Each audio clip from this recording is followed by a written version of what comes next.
Sa pagpapatuloy ng ating kwento, sinabi ni Ziren na hindi na kailangang mag-alala si Tang dahil hindi sila padadalhan ng malakas na koponan bilang kalaban. Isa sa mga patakaran ng Grand Coliseum ay ang mga may unang antas ng bloodline at ang mga lampas sa God level ay hindi maaaring lumahok sa labanan. Ang kailangan lamang nilang pag-ingatan ay ang posibilidad na dumami ng husto ang bilang ng mga kalaban na maaaring magpahirap sa kanila. Ang gantimpala ng mananalo sa kompetisyon ay ang kakayahang makalusot patungo sa divine level sa mas madali at mas komportableng paraan. Matapos ipaliwanag ng buo ang tungkol sa Grand Coliseum, ipinaalam ni Ziren ang mga paghahandang ginawa nila para sa laban. May 4 na araw pa bago magsimula ang kompetisyon, kaya napakahalaga na maging pamilyar si Tang sa lahat ng paghahanda. Nang marinig ni Tang ang mga paghahanda, nakahinga siya ng maluwag. Natiyak niya na nasa likod niya ang Lingxi clan, para bang nasuhulan na nila ang Coliseum. Matapos malinaw na mapag-usapan ang lahat, nagpaalam si Tang at bumalik sa hotel kung saan sila nagkita ni Mayor Zhang. Pinuri niya ang husay ng pag-arte ng kanyang guro, kung may tunay mang Master Lu, wala itong pinagkaiba sa kanya. Ikinwento ni Tang sa kanyang guro ang lahat ng nangyari matapos itong umalis. Matapos ang lahat ng ulat, lumabas silang dalawa upang mamili sa mga lokal na tindahan ng mga kinakailangan, plano ni Tang na maglagay ng soundproof array sa kanilang lugar. Binili ni Mayor Zhang ang lahat ng materyales, at pagbalik nila, binuo ni Tang ang array sa kanyang silid. Palubog na ang araw nang bumalik ang iba pang miyembro ng Shrek Team mula sa kanilang pag-akyat. Nagkaroon sila ng maikling pagpupulong at sinabi ni Tang ang mahahalagang tagubilin upang manatiling ligtas sa labanan. Binanggit din niya ang kanyang pakikipagsosyo sa Lingxi clan. Dahil sapat na ang karanasan ng lahat mula sa mga palasyo, inutusan niya silang huwag nang umakyat pa ng bundok at ilaan na lamang ang oras sa paghahanda para sa laban. Ipinaalam rin niya na gagawa siya ng mga nakatagong sandata at array discs. Mahalaga ang mga ito dahil hindi nila maaaring lubos na pagkatiwalaan ang mga paghahanda ng Chamber of Commerce, hindi sila pwedeng umasa sa iba sa lahat ng bagay. Sa mga natitirang araw bago ang laban, nakatuon si Tang sa paggawa ng mga nakatagong sandata at array discs. Hanggang sa dumating ang araw ng labanan na parang isang kisap mata lamang. Sumikat ang araw na pinakahinihintay nila. Bagamat kabado ang mga miyembro ng Shrek Team, pinilit nilang manatiling kalmado. Nagpunta sila sa Lingxi Chamber of Commerce na may suot na mga maskara upang itago ang kanilang mga mukha. Doon ay nakipagkita sila kay Ziren, na nagbigay sa bawat isa ng espesyal na kasuotan upang maitago ang kanilang pagkatao. Binigyan din sila ng mga card na may numero upang patunayan ang kanilang tunay na pagkakakilanlan. Ang mga numero ng Shrek Team ay mula 11 hanggang 15. Bago sila umalis, ibinigay ni Ziren kay San ang isang storage ring at muling ipinaalala ang lahat ng kanilang napaghandaan para sa laban. Nang handa na ang lahat, may espesyal na karwaheng inarkila upang dalhin sila sa lihim na lokasyon, ang Hell Garden. Pagpasok pa lamang nila sa karwahe, napansin nilang wala itong pinto at bintana upang hindi malaman ng mga kalahok ang tunay na lokasyon. Makalipas ang humigit kumulang 2 oras, narating nila ang kanilang destinasyon sa harap ng pangunahing pasukan ng Hell Garden. Ibinaba ang mga kalahok mula sa karwahe at mula roon ay kailangan na nilang maglakad patungo sa lugar ng labanan. Bumukas ang lihim na tarangkahan at tinawag ang lahat ng kalahok mula sa iba't ibang koponan upang pumasok. Ang lugar sa loob ng pangunahing tarangkahan ay tila karaniwang lupain lamang, tigang na lupa at mga nagkalat na halaman. Doon unang nasilayan ni Tang ang iba pang mga kalahok. Nakapagtataka, pare-pareho ang kanilang kasuotan, walang pagkakaiba sa mga miyembro ng iba't ibang koponan, na maaaring magdulot ng problema sa labanan. Pagkaraan ng ilang hakbang, narating nila ang isang kakaibang gusali na nagsisilbing hangganan ng tunay na battlefield. May mga bantay sa harapan na humiling na ipakita ang mga numbered card para sa verification. Nagbanta silang papatayin ang sinumang pumasok ng walang wastong card. Isa-isang pumasok ang mga kalahok. Nang malapit na si Tang sa tarangkahan, napagtanto niyang hindi ito ordinaryong gusali, isa lamang itong maliit na dimensyon na nakakabit sa kanilang mundo. Doon niya naunawaan kung bakit hindi pinapayagan ang mga lampas sa God level, masyadong maliit ang lugar para sa kanila at magdudulot lamang ng kaguluhan. Pagpasok niya, labis ang kanyang pagkagulat, wala man lang sahig na sumusuporta sa kanyang mga paa. Puro hangin lamang, isang walang lamang espasyo at sa baba ay isang napakagandang hardin na puno ng mababangong bulaklak. Dahan-dahan silang lumapag sa lupa at sinabi ni Tang na manatili muna sila doon. Bago sila nagpunta sa Hell Garden, ipinaalam ni Ziran sa kanila ang mga patakaran nito, iisa lamang ang exit, kaya kailangan nilang tumakbo patungo rito sa lalong madaling panahon. May dalawang uri ng bulaklak sa hardin, mainit at malamig. Mas ligtas ang warm zone kaysa sa cold zone. Paminsan-minsan, may tutugtog na awit, at kapag tumugtog ito, lalabas ang exit gate. Ngunit habang tumatagal ang awit, liliit ang mga safe zone at lalawak ang mga danger zone, ang mga mainit na bulaklak ay mapapalitan ng malamig. Kapag tuluyang napalitan ang lahat ng warm flowers, magsasara ang exit, at ang mga hindi pa nakalabas ay mamalasin. Mabilis na sinuri ni Tang ang paligid at nakita niyang mahigit 2/3 ng hardin ay warm zone, kaya mas malaki ang tsansa nilang makalabas sa simula. Tinipon niya ang kanyang koponan sa warm zone. Habang namamangha sa kagandahan ng hardin, hindi napigilan ni Tang na hawakan ang isang bulaklak. Bigla siyang nakaramdam ng matinding masamang kaisipan na tila gustong lumunin ang kanyang espiritual na kalooban. Agad niyang inalis ang kamay at pinagbawalan ang lahat na hawakan ang mga bulaklak, may nakatagong kasamaan sa ilalim ng kagandahan nito. Dahil sa panganib, iminungkahi ni Dubai na huwag nang hintayin ang awit at hanapin na agad ang exit. Ginamit niya ang swerte ng Heavenly Fox. Lumitaw ang ilusyon ng Heavenly Fox ngunit napansin ni Tang na naging itim ang lahat ng buntot nito, palatandaan ng masamang kapalaran. Nagkamali si Dubai, masamang swerte ang kanyang napukaw. Mabilis na lumawak ang cold flowers at naglaho ang warm ones. Sa sandaling iyon, ginamit ni Guli ang time change skill, pinabagal ang pag-usad ng malamig na bulaklak. Ngunit hindi ito sapat, kaya ginamit ni Tang ang Purple Demon Eyes kay Dubai upang pigilan ang Heavenly Fox sa paggamit ng kamalasan. Tuluyang tumigil ang mga bulaklak, ilang pulgada lamang ang layo sa kanila. Habang nalilito si Dubai, binalaan siya ni Tang na huwag nang gamitin muli ang Heavenly Fox transformation. May kakaiba sa kapaligiran ng Hell Garden, tila may bitag ang Ancestral Court. Nagpasya si Tang na ilayo ang sarili upang subukan ang panganib at tiyakin ang kaligtasan ng kanyang mga kasama. Lumakad siya ng 200 hanggang 300 metro at huminto sa mismong hangganan ng warm at cold zone. Sa kabila ng pag-aalala ng kanyang mga kaibigan, tumapak siya sa cold zone. Agad siyang sinalubong ng death aura, hinihila pababa ang kanyang mga paa, at mabilis na nauubos ang kanyang bloodline power at life aura. Habang pinag-aaralan niya ang sitwasyon, isang bulaklak ang nagbukas at naging agresibo. Napansin ito ni Tang kaya agad niyang inactivate ang kanyang aura para paghandaan ang mga posibleng mangyari. Sumabog ang bulaklak ngunit mabilis itong naiwasan ni Tang. Ilang sandali pa ay nakaramdam siya ng panlalamig sa kanyang katawan. At isa lang ang ibig sabihin noon, may kamalasan na paparating. Napansin din niyang ang nabitak na lupa sa pagsabog ay bumalik sa dati, at muling tumubo ang mga bulaklak. Naisip niyang ang swerte ng Heavenly Fox transformation ay naging malas nang ginamit ni Dubai ang kapangyarihan nito. Nagtataka si Tang kung anong mangyayari kapag nag-cast naman siya ng kamalasan. Sinubukan niyang ilabas ang bad luck aura, biglang lumawak ang kanyang pandama. Nararamdaman niya ang masamang kapalaran na nagtitipon sa iisang pinagmulan. Kasabay nito, tumugtog ang isang nakakahipnotismong awit.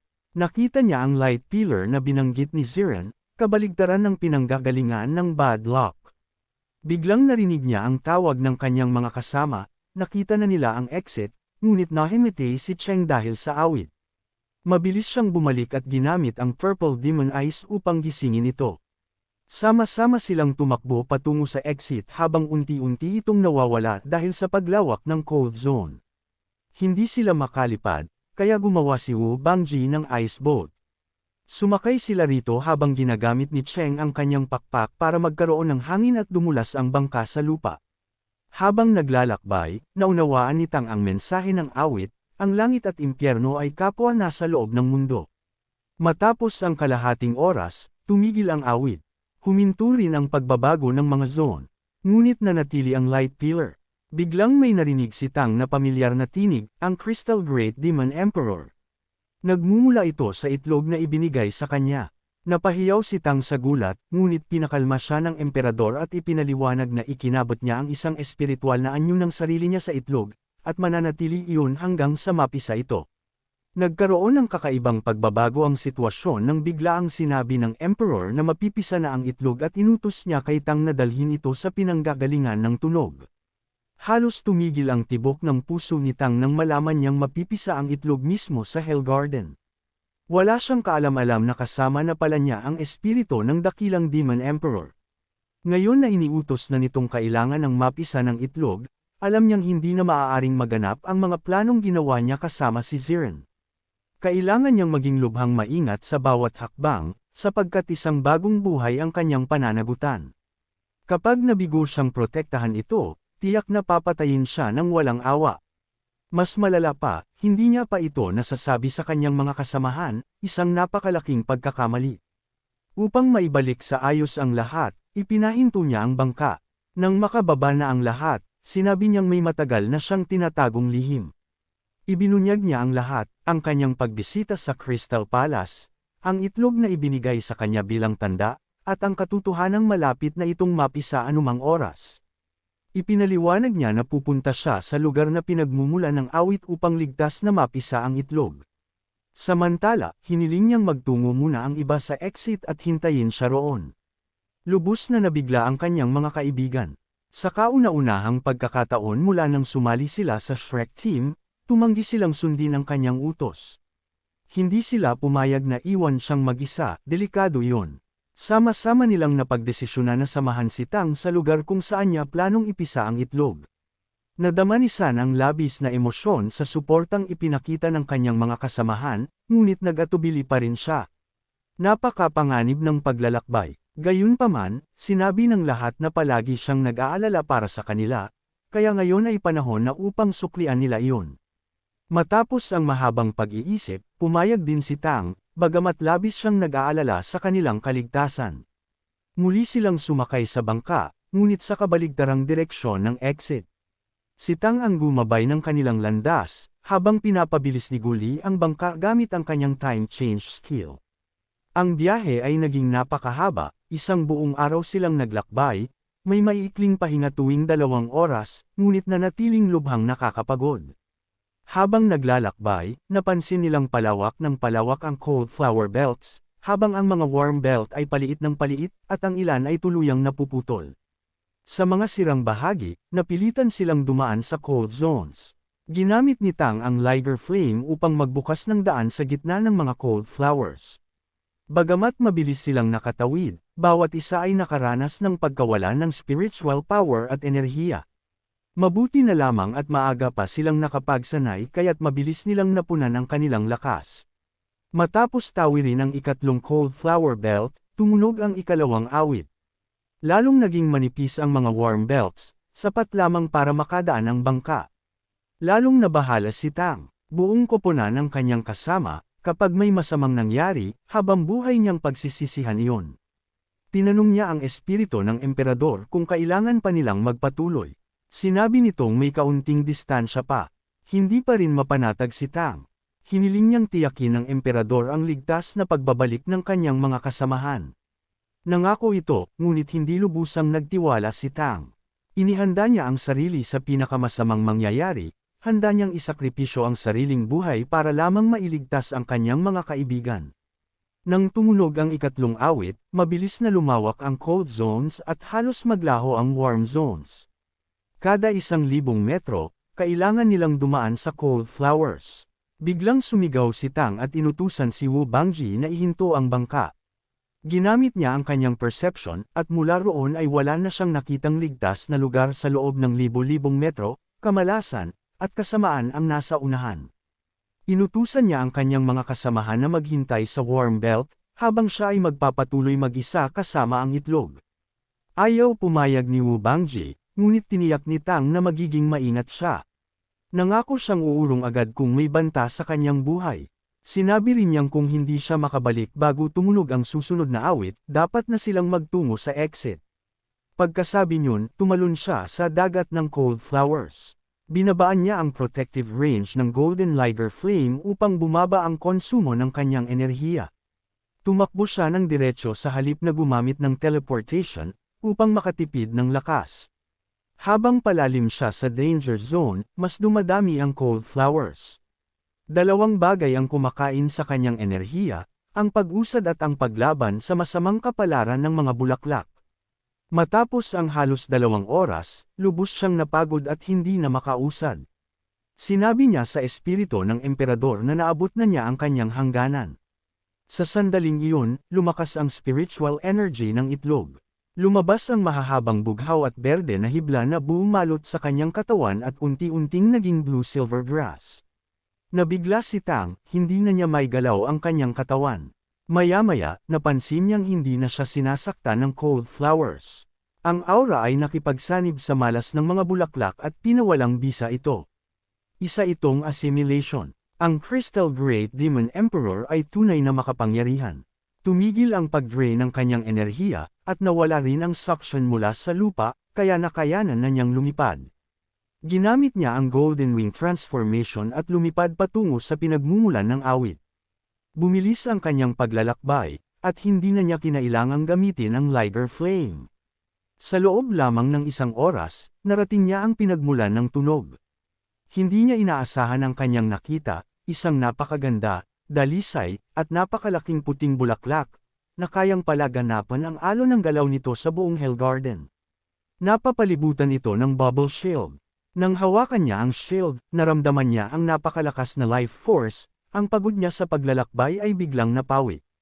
Ang puting bulaklak lamang ay sapat na upang maging isang heaven garden sa gitna ng impyerno.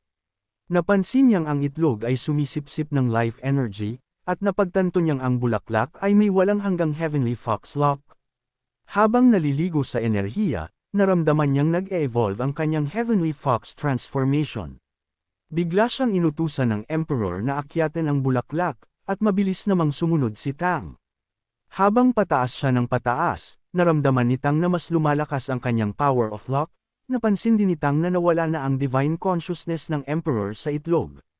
Nang lumapag siya sa tuktok ng bulaklak, napagtanto niyang ang enerhiya doon ay mas malakas ng ilang ulit kaysa sa baba. Para bang isang dagat na ibinubuhos sa kanyang katawan.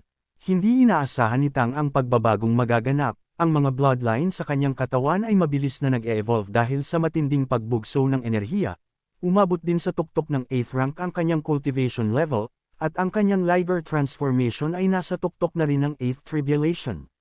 Maging ang iba pa niyang bloodline brands na hindi pa nakaabot ng 8th rank ay nag-e-evolve na rin patungo roon. Inilapag niya ang itlog at nagulat siya nang biglang nagsimula ulit ang awit. Napagtanto niyang ang mismong bulaklak na iyon ang pinagmumulan nito. Naging mas matindi ang enerhiya sa paligid at nagumpisa itong mabuo sa anyo ng Lucky Stones. Maya-maya, nagsimulang mapisa ang itlog.